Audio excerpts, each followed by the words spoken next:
உங்க ஹஸ்பண்ட தரக்குறைவா, மரியாதை குறைவா உங்க ஃப்ரெண்ட் நடத்துறாங்க அப்படின்னா, அந்த நட்பே வேண்டாம். தன்மானத்துல மட்டும் கை வைக்காதீங்க. உங்களுக்கு 10 வருஷம் நட்பா இருக்கட்டும். அது உங்களுக்கு தான் ஃப்ரெண்டு.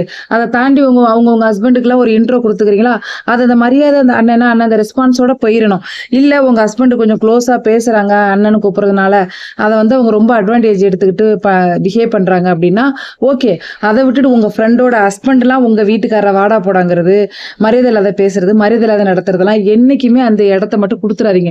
குடுத்தீங்கன்னா உங்க ஃப்ரெண்ட் எப்படி தெரியுமா நினைப்பாங்க உங்க புருஷன, அவனா நம்ம ஃப்ரெண்டோட வீட்டுக்காரன் ஓடுனா ஓடுவான், ஒடியாருனா ஒடியாருவான் அப்படின்னு ஒரு வேலைக்காரன் மாரி ட்ரீட் பண்ண ஆரம்பிச்சுருவாங்க. மெயினா உங்க ஃப்ரெண்ட்ஷிப் அப்படின்னா அது உங்களுக்கு தான். அடுத்தவங்க உங்க வீட்டுக்காரர வாடா போடான்னு சொல்லவே கூடாது. சரிங்களா?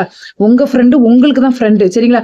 அத தாண்டி உங்க தன்மானத்துல கை வைக்கிறாங்க. அது நட்பு பிரியுதுங்கும் போது சொல்லி காமிக்கிறாங்கன்னா, அவங்களுக்கும் மல்லாக்கப்படுத்து நம்ம ஃப்ரெண்டு நமக்கு என்னெல்லாம் செஞ்சிருக்கான்னு யோசிக்கணும். நம்மளும் நம்ம ஃப்ரெண்டு நமக்கெல்லாம் என்ன செஞ்சிருக்கா? ஒரு தாய் செய்யறத தாண்டி நமக்கு ஃப்ரெண்டு செஞ்சிருப்பா. அதெல்லாம் நினைச்சு பார்க்கணும். இருந்தாலும் நம்ம ஹஸ்பண்ட பேசுற வாடா போடாங்கிறது, ரொம்ப நம்ம ஹஸ்பண்டுக்கு பிடிக்காததெல்லாம் செய்யறது, சத்தமா பேசுறது, கெட்ட வார்த்தை பேசுறது, வா போங்கிறது, தரக்குறைவா பேசுறது, அந்த மாதிரிலாம் செய்யறாங்கன்னா தேவையே கிடையாது. அவங்க ஹஸ்பண்டுக்கு நம்ம மரியாதை கொடுக்கணும்னு நினைக்கும்போது நம்ம ஹஸ்பண்ட் கொடுக்கணும்ல.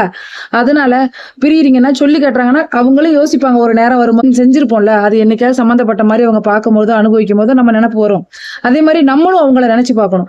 ஆனா டீசெண்டா ஒதுங்கிக்கணுமே தவிர போனை போட்டு பிரஷர் போட்டு சண்டை போட்டுக்கிட்டு கத்தி கூப்பாடு போட்டுக்கிட்டு அந்த மாதிரி எல்லாம் பிரியக்கூடாது. சரிங்களா? யாரா வேணாலும் இருக்கட்டுங்க. நம்ம ஹஸ்பண்ட உங்க ஃப்ரெண்டோட ஃபேமிலி, நம்ம குடும்பம், நம்மளோட அம்மா அப்பா அக்கா தங்கச்சி யாரும் சரி, நம்ம ஹஸ்பண்டோட ஃபேமிலியா இருந்தாலும் சரிதான்.